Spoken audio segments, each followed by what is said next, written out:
Good afternoon, everyone, and welcome. So glad to have everyone here with us today. I'd like to welcome all visiting Rotarians and guests. Today is January 25th, and we are the Rotary Club of Gainesville. And so guests and visiting Rotarians who are on Zoom, if you'd identify yourself in the chat, and if you're watching on YouTube, we ask that you register your participation by sending an email to info@rotarygainesville.org. And without further ado, I think we have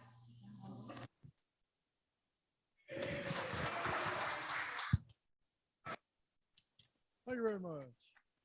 Well, this is a bit long, but I just had to share this with you today. You know, can you hear me now? Yeah, there we go. Okay, speak into the mic. Better. There we go. When I was doing trial work, they told us they would take classes and they would teach us never ask a question that's an open-ended question on cross-examination. You're cross-examining a witness, never ask an open-ended question. And so I thought I'd just give you an example of why you shouldn't do that. So, police officers being cross-examined, and the defense counsel's trying to attack his credibility. So he says, "Officer, did you see my client fleeing the scene?" "No, sir, but I subsequently observed a person matching the description of the offender running several blocks away." "Officer, who provided that description?" "The officer who responded to the scene." "A fellow officer provided the description of the so-called offender? Do you trust your fellow officers?" "Yes, sir, with my life." "With your life. Well, let me ask you this. You have a room where you change your clothes in preparation for your daily duties?" "Yes, sir, we do." "And do you have a locker in that room?" "Yes, sir, I do." "And do you keep that locker locked?" "Yes, sir, I do." "Now, why is it, officer, that if you trust your fellow officers with your life, you find it necessary to lock your locker in a room you share with those same officers?" "Well, sir, we share that locker room with other members of the court staff and personnel. And sometimes on occasion, we've been known to have lawyers walk in there." We're going to sing "God Bless America."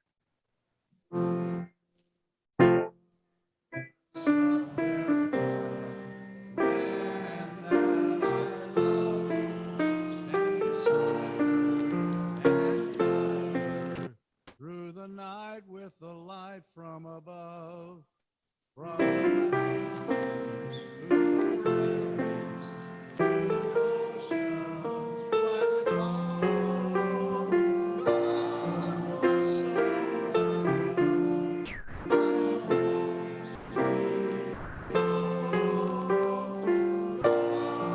was so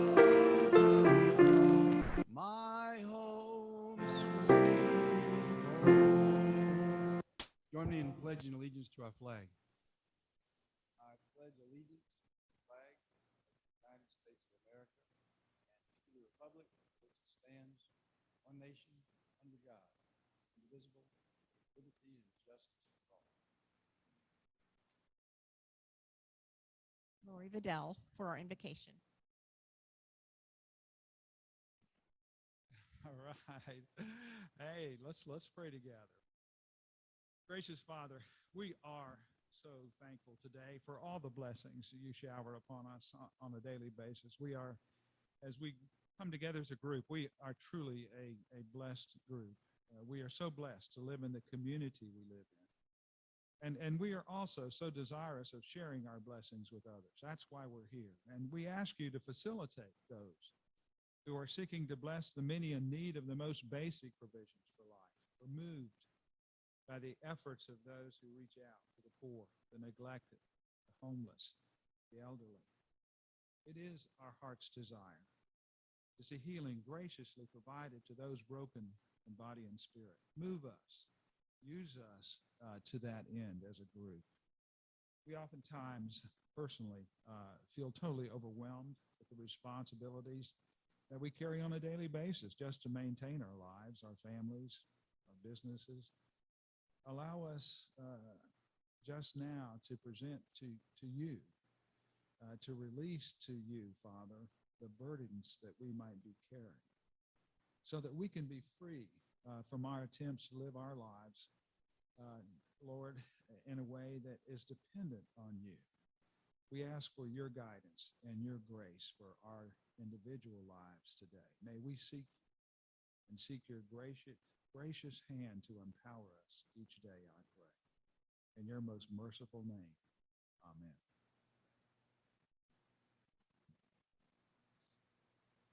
Thank you, Laurie. At this time, you may be seated unless you are a guest or you brought a guest. We would love to introduce everyone. And actually, I brought a guest, so I'm going to go ahead. It doesn't have to say anything, but my guest today is Ken Mears, a commercial realtor with Thomas Group, Better Homes and Gardens.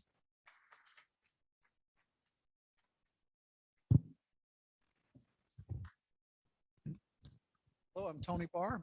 My guest today is Phoebe Miles, and we owe so much to Phoebe for this whole building here.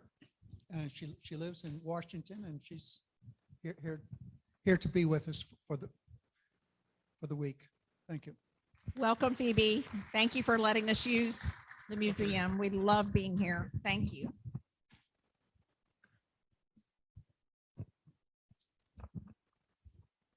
Connie and Bob Crane from Iowa again. The exciting report there this morning. I checked my office. Outdoors is 4 below. Outdoor wind is minus 30 degrees below zero. Thanks for being here.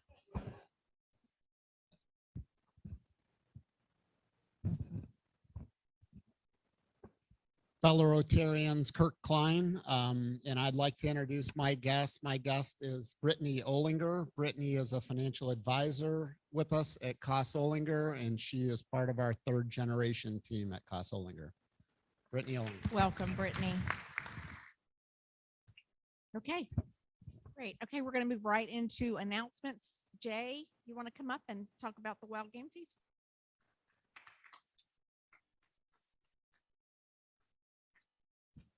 So it's getting closer and closer. We're about 30 plus days out from the game feast.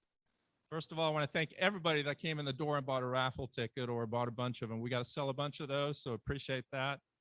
You should have received your tickets in the mail. If you didn't receive your tickets in the mail, please come see us so we can make sure we get those to you. And then also tell all your friends, colleagues, relatives, anybody that would love to come to the feast, make sure they come out to the feast.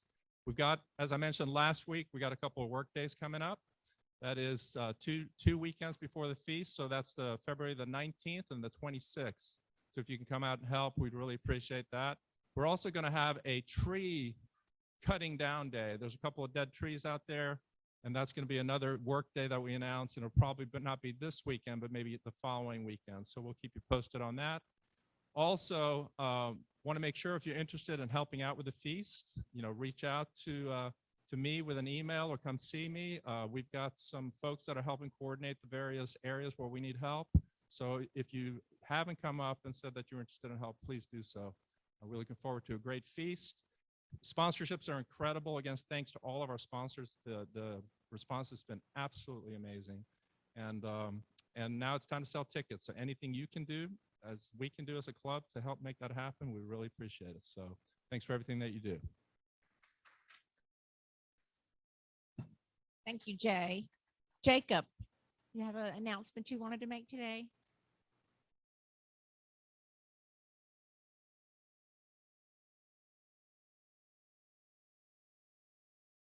Well, hello, fellow Rotarian. Thank you today for coming. I'm so excited. Thank you, President Dave, for giving me this opportunity. I have some announcement and invitation to Africa. So I don't know if my technology will allow it here. The PowerPoint is coming, but some of you who don't know me, my name is Dr. Jacob Atem. I'm the CEO and co-founder of Southern Sudan Healthcare Organization, which we provide health services to the people of South Sudan. Right now, half of the country was affected by the flooding. So we responded to internal displaced camp, which is, this camp is about over 100,000 people who live there, where we provide health services. And that's I hope the PowerPoint will come up here briefly, but the trip is planned from February 14 to the 28th. And of course, I understand time is money in America. In fact, I broke it down into 7 days, 10 days, and 14 days because we are so busy. So number one is an open invitation to you all, that if your time allowed, then please welcome. You're probably wondering, what can I do? I mean, we are coming from medical professions to pastors to just some of our supporters who have been supporting us for many years are coming. It's one thing to give the money, but it's another thing to see the people. I haven't been there since pre-COVID, but so far I'm going back with different group of people. So this is just an open invitation to you all. I'm gonna leave my contact if it will come up. Okay, that's okay. Anyway, I will be here a few minutes after this, but basically, if you need more information, I will be here, or contact President Dave, and President Dave could just send the information there. And in terms of price, it varies. I could tell you, for if you go for 14 days, it's a little bit over 5,000, and if you go over 10 days, it's a little bit over 4,000, and then it's about 4,095 for 7 days. So thank you all, and I will be around. Thank you for the opportunity. All right. TJ, you want to come up and tell us about some fun and fellowship? Hi, everybody. On February 3rd, we're going to be doing a tour of the Child Advocacy Center. That's one of the recipients of Wild Game Feast funds this year. They're actually already going to be working on what we're funding. So if you're interested, February 3rd at 6 p.m., it's on the northern end of University Avenue, just east of Main Street. You got an email about it, so sign up there, and I look forward to seeing you. Thank you. Thank you, TJ. And Robert Mounts, you have a presentation you'd like to make?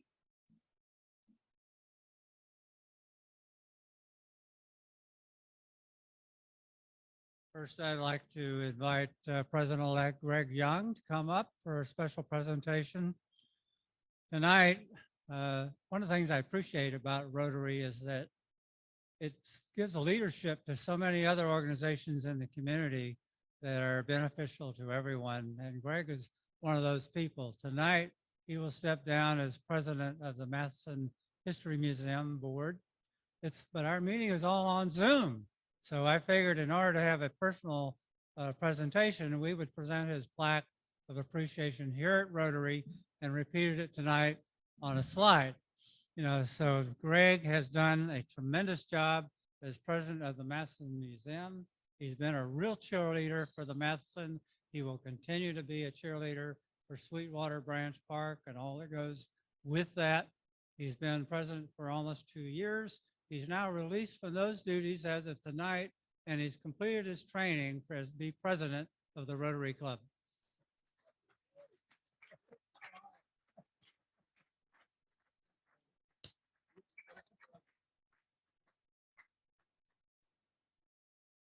Great. Congratulations, Greg.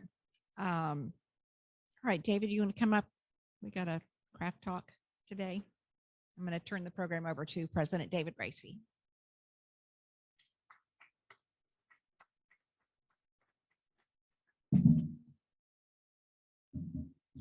Thank you, Melanie. We had several little changes with our announcements that we had this morning, and I don't give Melanie enough credit, but I'll tell you, she and I actually, we talked probably at least a couple of times over the weekend with changes to the agenda, et cetera. And I'm thankful that she and I spoke on Sunday, because she reminded me that I had the tablecloths that I had taken home to wash, and they were sitting in my garage. So glad you're eating on tablecloths. Credit Melanie for that. I have got a friend of mine who will be giving her craft talk now virtually. And it's really, it's a kind of a unique pleasure, privilege for me to introduce Aaron Henderson, because I've actually known Aaron almost my entire life. And I'm going to try to save some of the important stuff about her. I know she's going to share with you, but I'll just tell you a little bit about Erin, who's joining us virtually. We'll be doing a Zoom craft talk today. But Erin is the Chief Business Officer at a publicly traded company called Blue Water Vaccines Incorporated. And joining the company in September of 2019, Erin brings extensive experience in project management, business operational management, marketing, public-private partnership development and implementation. She's got quite a background in business management, but Erin's a graduate of Auburn. And as I mentioned, Erin is kind of one of those Gainesville small town things. Erin and I grew up in the same neighborhood. Our parents were longtime friends, so naturally she and I were good friends. We went to the same preschool, elementary, middle school, high school. She's remained a good friend with my wife, Megan, so she's a special person. Her proud father, seated in the back here, Dink Henderson, has been a member of our club since like 1980, something long time ago like that. So please welcome Erin. Hi, everybody. Thank you so much for that great introduction, David. Actually, so a personal story about David. His mom always likes to tell me the story that when we were in preschool together, I walked up to his mom and asked if I could go home with them because David had become my best friend when I was like 3 years old. So I have a lot of respect and admiration for David and what he's doing here at Rotary. So David, thank you very much. For those of you who know my dad, Dink, you know, one of the things about growing up in that household, in his household, is that the Rotary Club of Gainesville has been a part of my life for as long as I can remember, from Wild Game Feast to Sustainable Cambodia to bell ringing during the holidays and everything in between. Our family has been involved somehow, and I'm very excited about the opportunity to become an active member of the Rotary Club of Gainesville. My first experience with being a member of Rotary was in Carrollton, Georgia, when I lived there for a brief period of time. And I know that all of the activities that we do here in Gainesville through this club have a significant impact, not only locally, but also on a global scale. I have learned about polio eradication from my dad, and it's something that even my daughter, who's a 16-year-old, is very aware of. Actually, she is very interested in starting a club at her school, which is something, an Interact club at her school, which is something that I'm excited to be a part of. So I have taken on the role of being a liaison for Interact clubs that are sponsored by our club. We have 2 active ones, and then we have a 3rd one that's looking to come on board. So one of the things for me is, I'm sure a lot of you are aware with some of the talks that have occurred recently, but you know, there's a significant mental health challenge going on with a lot of our youth right now, especially middle school to high school age children. And I believe that through service and the opportunity to work on projects, that a lot of these kids are going to be able to find some self-esteem and some additional areas of peace by being able to give back to others that are in need. So as we move forward with all of our Interact programs, I hope that some of you will come join me in working to foster service above self in our next generation of leaders. I'm very excited about everything that's to come. If you guys have any projects that you would like to have included in some of the Interact programs, please reach out to me. As David mentioned, I'm a native of Gainesville, and so this is a great honor to be able to have the opportunity to give back. So with that, I think I'm finished, David. You did very well. Thank you, Erin. And I have your Rotary 4-way test plaque right here. We'll make arrangements to be sure that that gets to you as soon as possible. Thank you for doing your craft talk. You're going to be a great member of this club. Hi. I just have a couple of other points, not necessarily announcements, but things I just wanted to mention right now before we get started with a fantastic program that a lot of us are anticipating. The first thing is I want to emphasize what Feastmaster Jay mentioned. I'm about to get the cane. Jay, Jay and Jason, Matthew, Wesley, everyone's been doing such a great job with promoting sponsorships and encouraging everyone to reach out and bring those sponsorships in, bring sponsors in. Candidly, there's still one or two that I'm actually working on that hopefully will come through. But now we're starting to shift to the actual carrying out the implementation of the feast. And so that's where we need everyone to come out and enjoy these fellowship opportunities out at the site on Saturdays. I mean, I've said this before you all many times before I became president, but that is just such a cool part of Rotary is participating in service alongside your fellow Rotarians. That's really how you get to know folks. And so please just keep an eye out for those, because I know these aren't only fellowship opportunities, but we really need the help, and we need the help on the day of the feast too. Isn't that right, Jason? Yes, it is. We really need help there too. So just pay attention to that, guys. The Wild Game Feast is our club's big event. We do it once a year, and we're proud with our tradition, and we want to keep it going and make this year an exceptionally great feast. The next order of business I have is our list of nominees for board of directors. The nominating committee has convened, and boy, I tell you what, we have got quite a slate here. It's going to be hard to choose 5, but that's what you'll be asked to do at our meeting next Tuesday. Meeting next Tuesday, you'll be able to vote either in person here, as we traditionally do, or online virtually. For those of you who are attending via Zoom virtually, you'll have the opportunity to vote also. But in order to vote, you must attend the meeting either in person or virtually. So, with TJ's election prowess and his background, we're going to make sure all that happens seamlessly. So just be ready for that next week. But let me read you the list of nominees alphabetically. Jacob Atem, David Chadwick, Michael Conroy, Charity Hall, Rennie Henderson, Dwight McKee, Jenna Ostis, John Thomas, and Tim Williams. Let's give a round of applause to these folks who are nominated, please. And a round of applause to the nominating committee led by Linda Reinhardt, TJ Pache also on there, myself, Helen Gilstrom, and President-elect Greg Young. Excuse me. Thank you all for your service in getting this wonderful slate ready for us to vote on next week. I'm going to now ask fellow Rotarian Eric Godet to come up and introduce our program. I know this is an entity that Eric knows a lot about. He's perfect man to introduce our speaker today. So please welcome Eric. Thank you, President David, and thank you, Rotarians. I will be brief so we can get to our guy.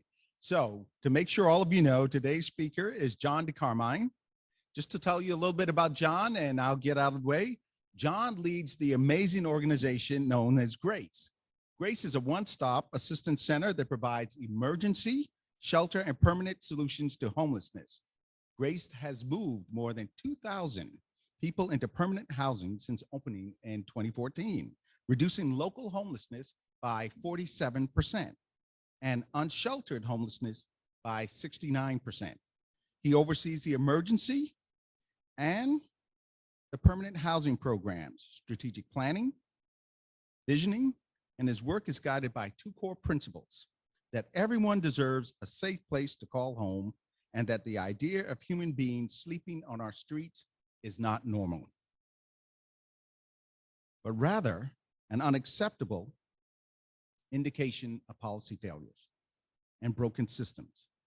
John began working on homeless assistance projects as a volunteer with Food, Not Bombs back in 1996, and has been an advocate for people without housing for the last 25 years.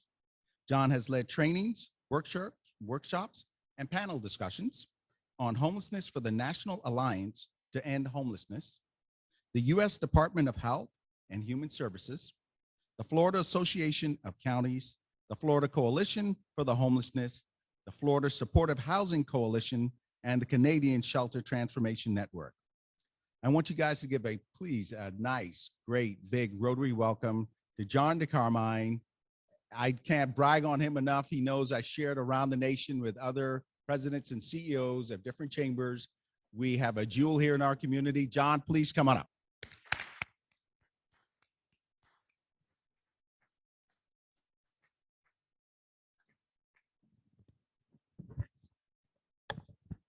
Good afternoon, everybody, and thank you so much for having me today. I'm honored to be here, surrounded by so many people who are doing such great work in our community. Many of you I've had the honor of working with, working alongside, or have seen you out at Grace trying to do what is best for so many different people in our community. So I appreciate the opportunity. As Eric mentioned, I have the privilege and the honor of leading the team at Grace. We are a one-stop assistance center in Northeast Gainesville that really just started with the radical notion that we could do better in terms of how we provided services, how we addressed homelessness in our community, how we met people, and whether we were designing programs that insisted people meet the needs of those programs, or to the contrary, what we have chosen to do, and that is design our programs that meet the needs of the people that we're trying to serve. And I'm acutely aware I'm going to try to tell you everything you ever wanted to know about homelessness in about 12 minutes. So I will keep this going here. I want to start with a question about where I aim this, and then I'll come back.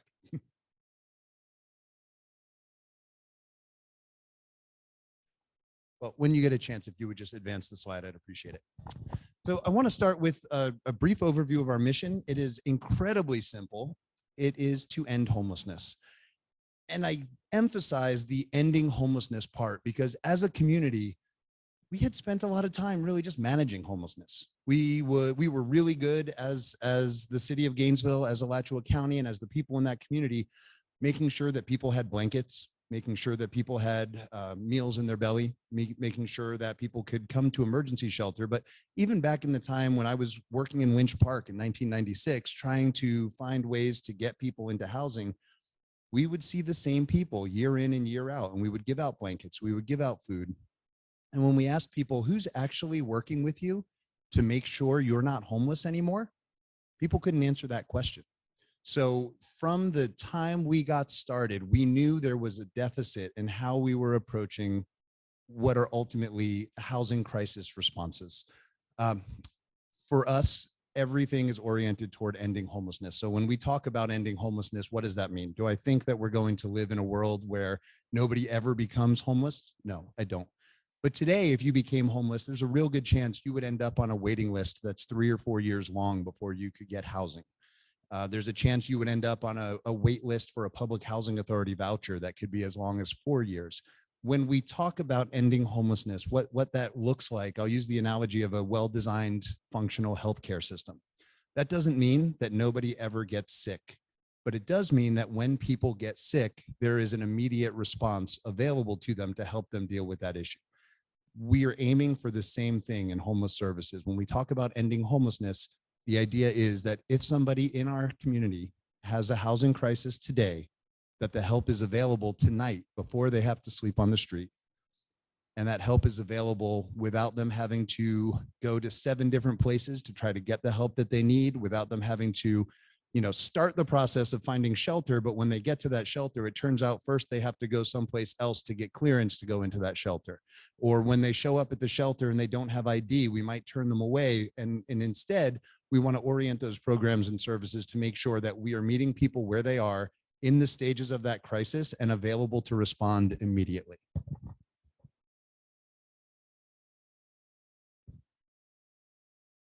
So a lot of you are probably familiar with Grace, the low barrier shelter, the campus that we have. We actually took over the former Gainesville Correctional Institute. If you are a baseball fan, maybe of the '86 Mets, the best baseball team, Dwight Gooden used to live on this facility. Darryl Strawberry is rumored to have done some time there as well. Those are our only celebrity connections at this point. But overall, the campus itself was designed so that you only needed to go to one place.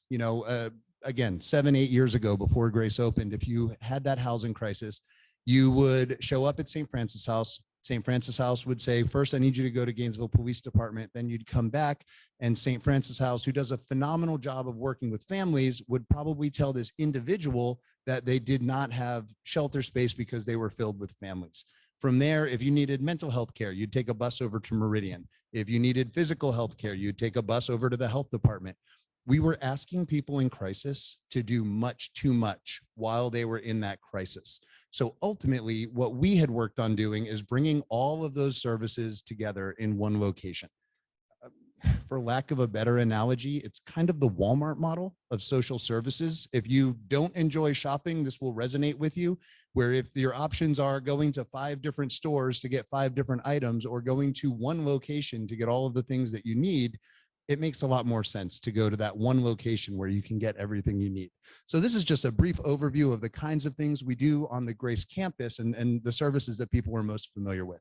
We'll meet all your basic needs. We'll coordinate with our partners at the Grace Healthcare Services Corp, the Helping Hands Clinic, the UF Mobile Outreach Clinic to make sure medical care is available. Meridian is there.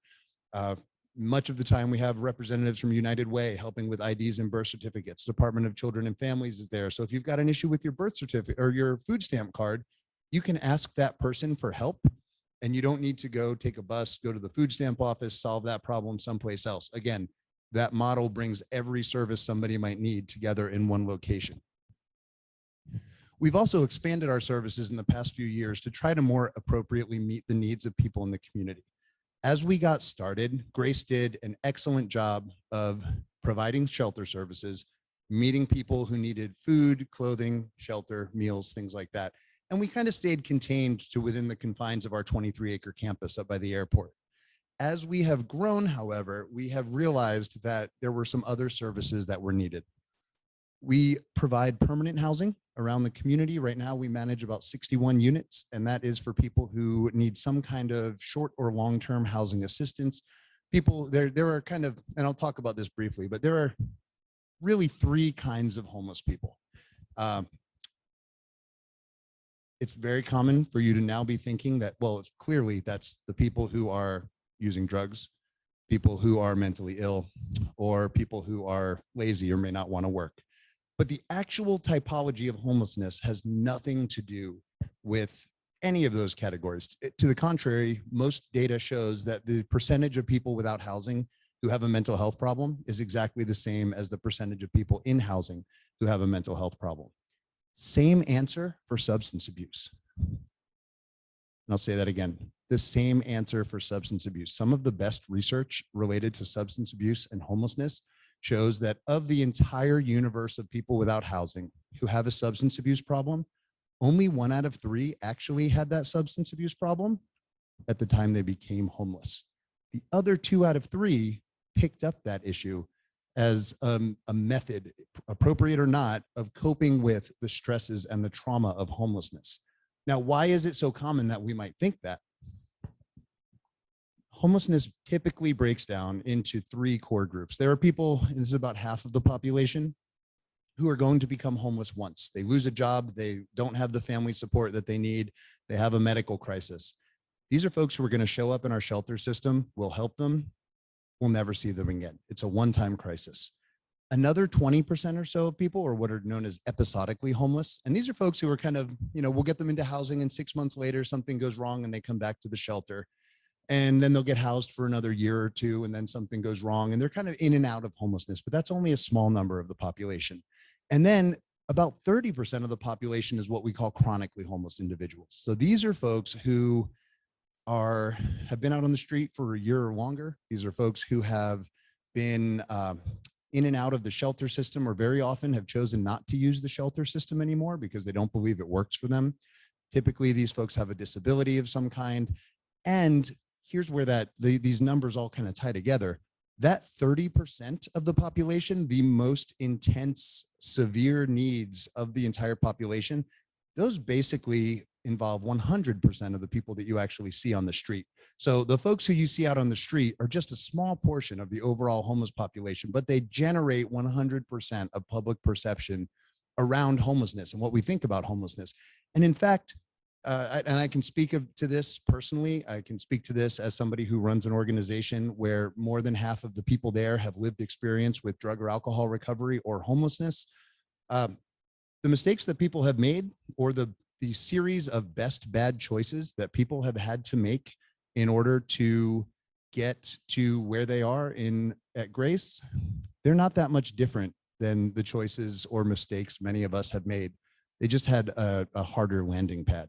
And in fact, when we look at what some of those stereotypes around homelessness, where they come from, I think a lot of it boils down to the fact that homeless people by definition have to live their private lives publicly and don't have the option of you not seeing what's going on. If I have a disagreement with my wife, I have the luxury of closing a bedroom door before we have that conversation. I don't have to do it at a bus stop. If I'm going to have a beer after work, I have the luxury of going to a bar to do that. I have the opportunity to meet up with somebody and do it in a place that's publicly sort of acceptable and acknowledge that this is where people go to drink. So we may be seeing somebody having a beer after work at the bus stop or in the park, and it's very easy to drive by and say, well, that's why that person's homeless. Look at them. They're drinking at 5 o'clock. I'm probably driving to go do the same thing. But when we see people, it is very simple to make those judgments without understanding the full situation. I want to talk briefly about how we measure impact, because I've told you that we kind of go around and we are hell-bent on ending people's homelessness, not just managing the problem. So we measure our impact in 3 or 4 key ways, and impact is one of our 3 core values. We organize our work around providing a safe environment, an environment where everybody feels respected, and an environment that has the most effective research-driven programs that we possibly can provide. So we measure our impact in terms of how many people did we end homelessness for. As of this morning, that number is actually up to 2,132. We have moved more than 2,000 people into permanent housing who would otherwise have remained homeless in our community. So we talk about it, it's easy for me to say we've served almost 1 million meals. We've given out probably 6 million cups of coffee, but if all the people who had those meals and all the people who drank that coffee and all the people who got the clothing or the socks or the toothbrushes are still homeless, I haven't done my job, and my team has not done our job. So we talk about homelessness, success in addressing homelessness in terms of true community impact. We see a 47% reduction right now in local homelessness since Grace opened, as Eric mentioned. And I want to thank you, Eric, for being such an amazing advocate for the work that we have the opportunity to do. We have seen a 69% reduction in unsheltered homelessness since opening in 2014. And that is Grace. That is also the continuum of care and an entire organization, an entire network of people working collaboratively in this community to make this happen. But we can say for sure that Grace has been involved with 2,132 of those housing placements. We also measure success in terms of how long it takes for somebody to go from being homeless to moving into housing. And right now, we just reduced this number pretty dramatically. Up until October or November, we had an average length of stay in our emergency shelter from showing up homeless to being successfully housed of about 43 days. We just got to run a pilot project in partnership with United Way and the Continuum of Care that basically gave our shelter case managers $15,000 a month to just solve any short-term financial concerns somebody may have had. Security deposits, first month's rent, last month's rent, back utility balances. When we gave shelter case managers $15,000 a month, we saw that average length of stay from homelessness to housing drop from 42 or 43 days down to 31 days. So we can actually make a huge impact just by providing the services that people actually need when they need them on their terms and not necessarily on our terms. And I just want to leave this up here as kind of the background slide for the next couple of minutes. These 3 statements drive all of our work. We know that only housing ends homelessness. Housing is not the only thing some people need. We are organized around a philosophy called housing first, but it is the first thing that people need. We can't solve people's problems when they're worried about safety or security or where they're going to sleep tonight, or if their stuff is going to be safe, or if they have a place to charge their cell phone. So we move people into housing first. That's a big departure from the old model, where we used to say, as soon as you have taken this financial fitness class for the $3 you have in your pocket, and this other budgeting class, and this life skills class, and this anger management class, then we believe you're ready for housing. Everyone is ready for housing now.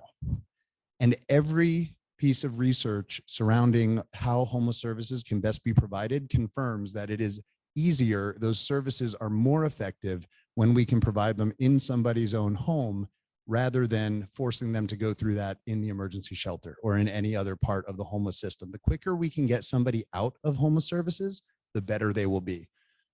I am obviously a huge, huge advocate of the work at Grace, the work that so many other providers in the community do, but nobody gets better the longer they stay out on the street. Health problems get worse, as we heard earlier.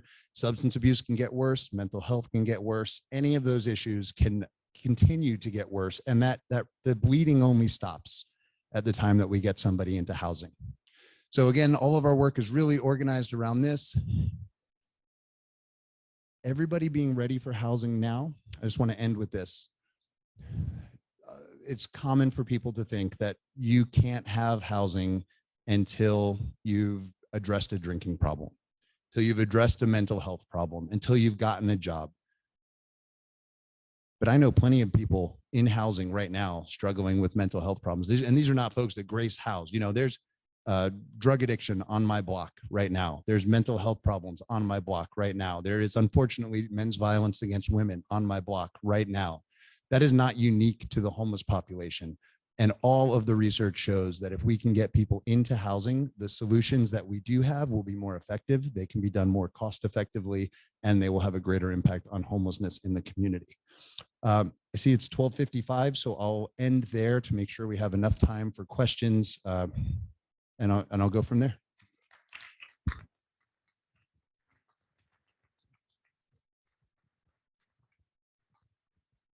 Joe, since 1982, I'd say this is one of the best, most important programs that I've viewed. Thank you. Thank you, sir. Appreciate that. I don't know if I'm in charge of calling on people or I am not. Okay. Yes, sir. Just a quick question. I'm a lifelong resident here, and one of the things that I've heard, don't know if there's any factual truth to it, is that Grace has been such a great program, great thing that other communities are giving one-way bus tickets to send homeless from other cities here. So I'm so glad you asked that question, because right now there's a guy in Jacksonville giving a similar presentation, and they're asking why Gainesville is sending all of these people to Jacksonville with one-way bus tickets.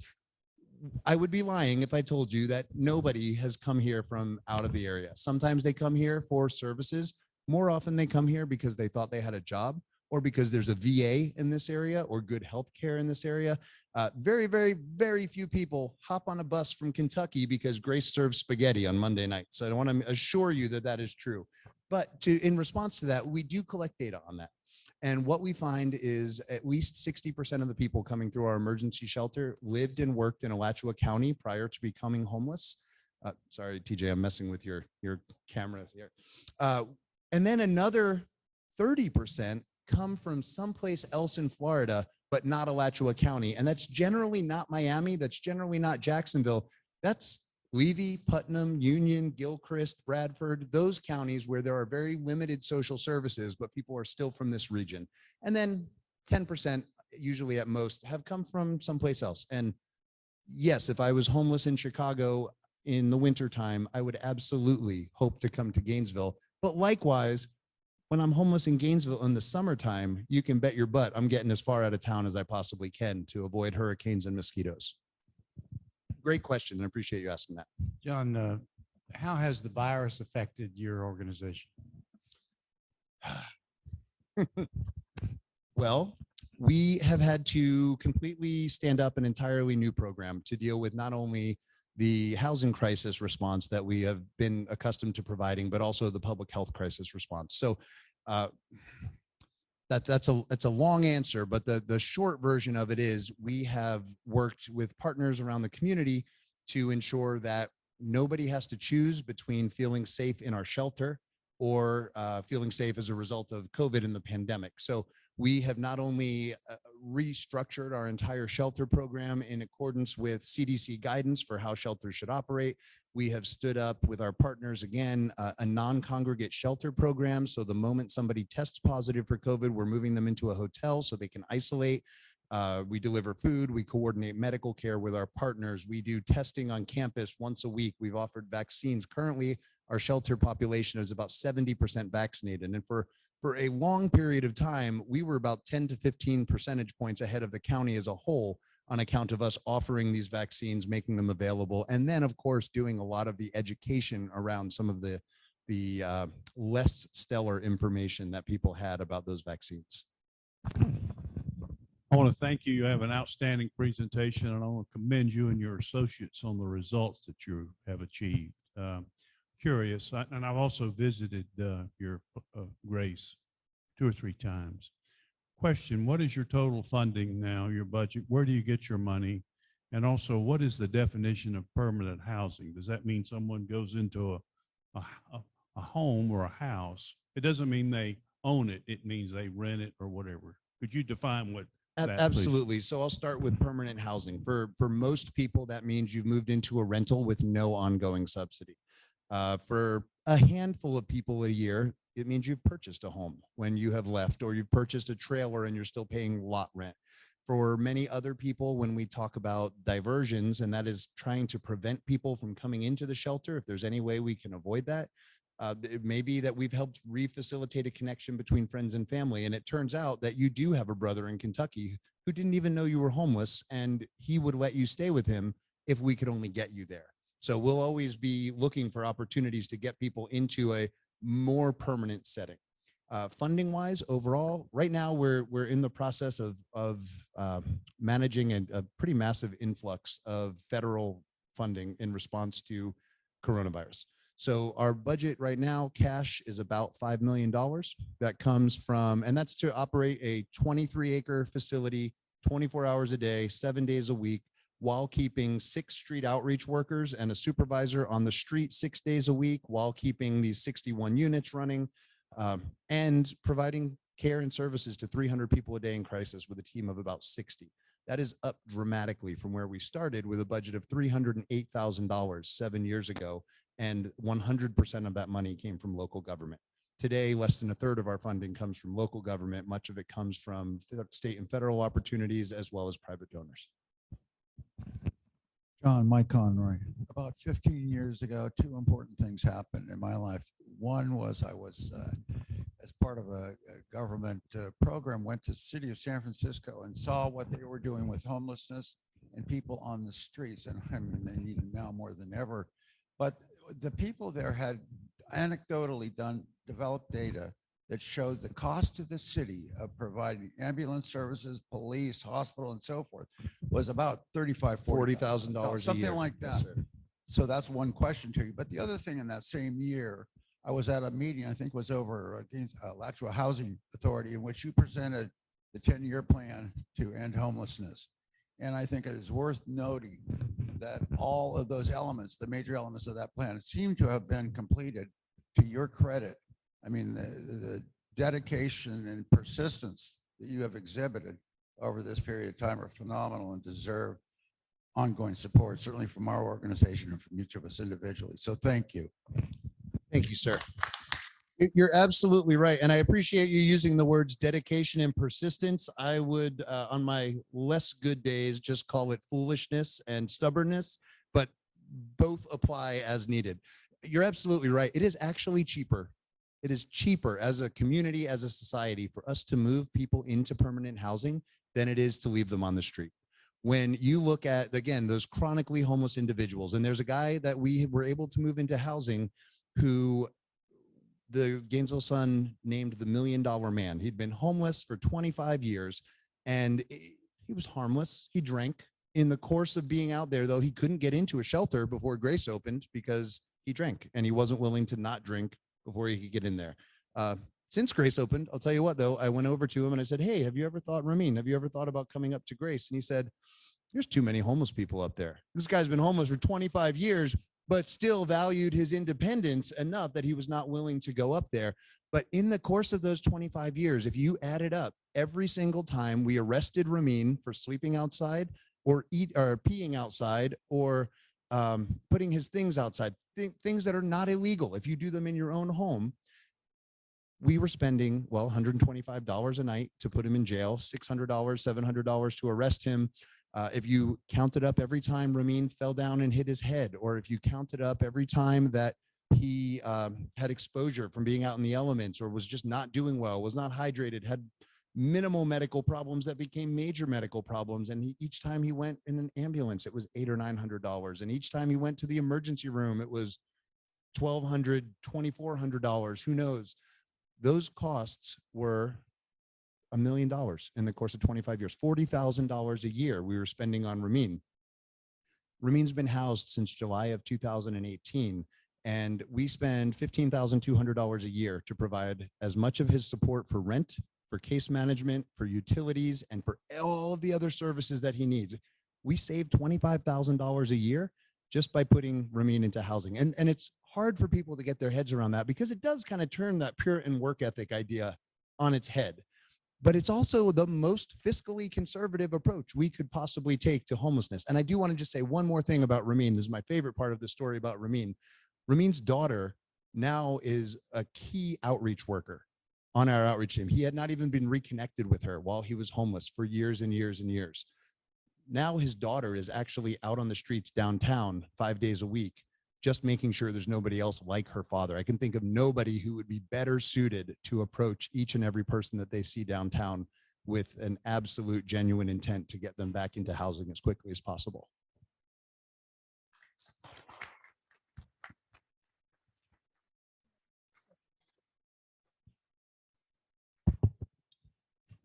Thanks, John.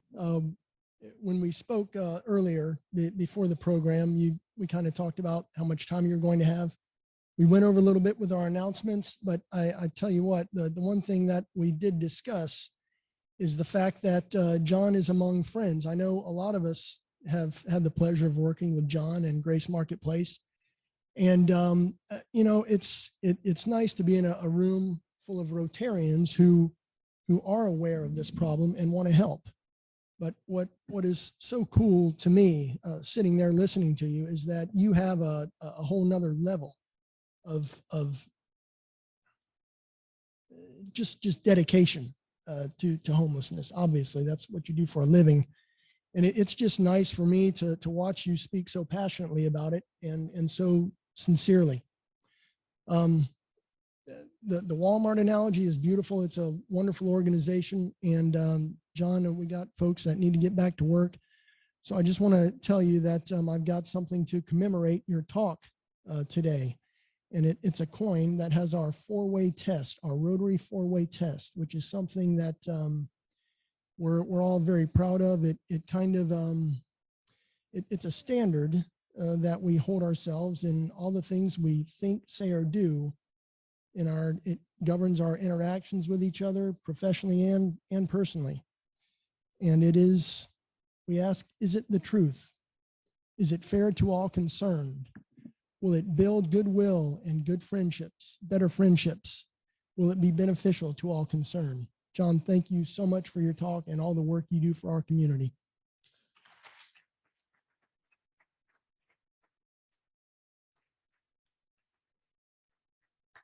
Okay, everybody. Next week, our program is going to be provided by architect. Eric, remind me that the lady's name, please. Pardon.